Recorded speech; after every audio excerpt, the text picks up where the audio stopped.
Welcome to day 4 of our 7-day English pronunciation challenge. Today, we're tackling another pair that confuses many English learners, the sounds V and W. If you've ever said wine, but really meant to say vine or the other way around, this lesson is for you.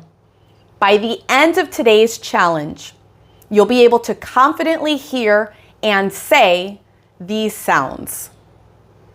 Let's go through a sound explanation of the two. I'm going to break it down to make it very simple.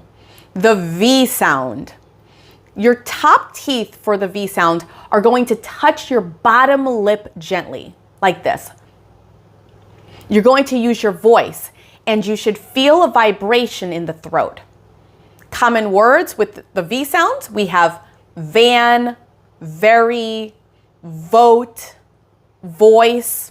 Try these with me. Van, very, vote, voice. Now for the W sound, your lips are going to form a small circle, like a kiss. No teeth touching, just a smooth, round lip shape. This sound is unvoiced and airy. Common words with the W sound are win, water, wall, whale. Now let's practice some minimal pairs. I will say each pair twice, and I invite you to repeat after me. Vet, wet, vet, wet, vine, wine, vine, wine,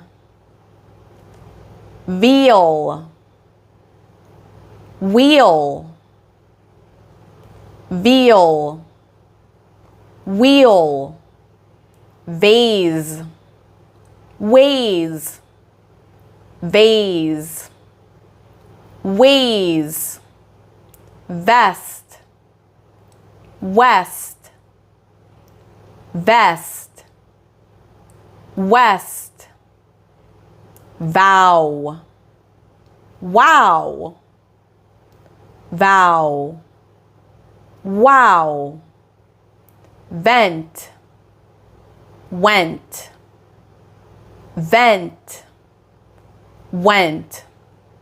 Hopefully you were able to notice how that V sound vibrates, but the W is soft and airy. Let's try some sentences to feel the difference in context.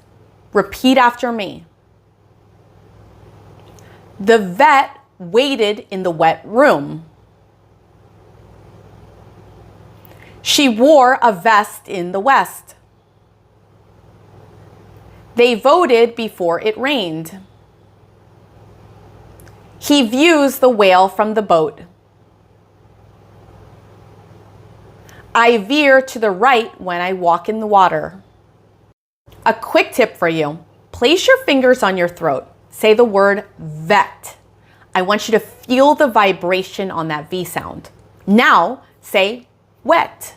There's no vibration at all when you make that W sound. For today's challenge, I want you to choose 5 of today's minimal pairs. Say each word out loud 3 times. And if you have the time, record yourself saying those words so that you can hear and see the differences between that V and that W sound. If you enjoy today's lesson, make sure to stick around for tomorrow, where we will be working on the L versus the R sound in English. See you then.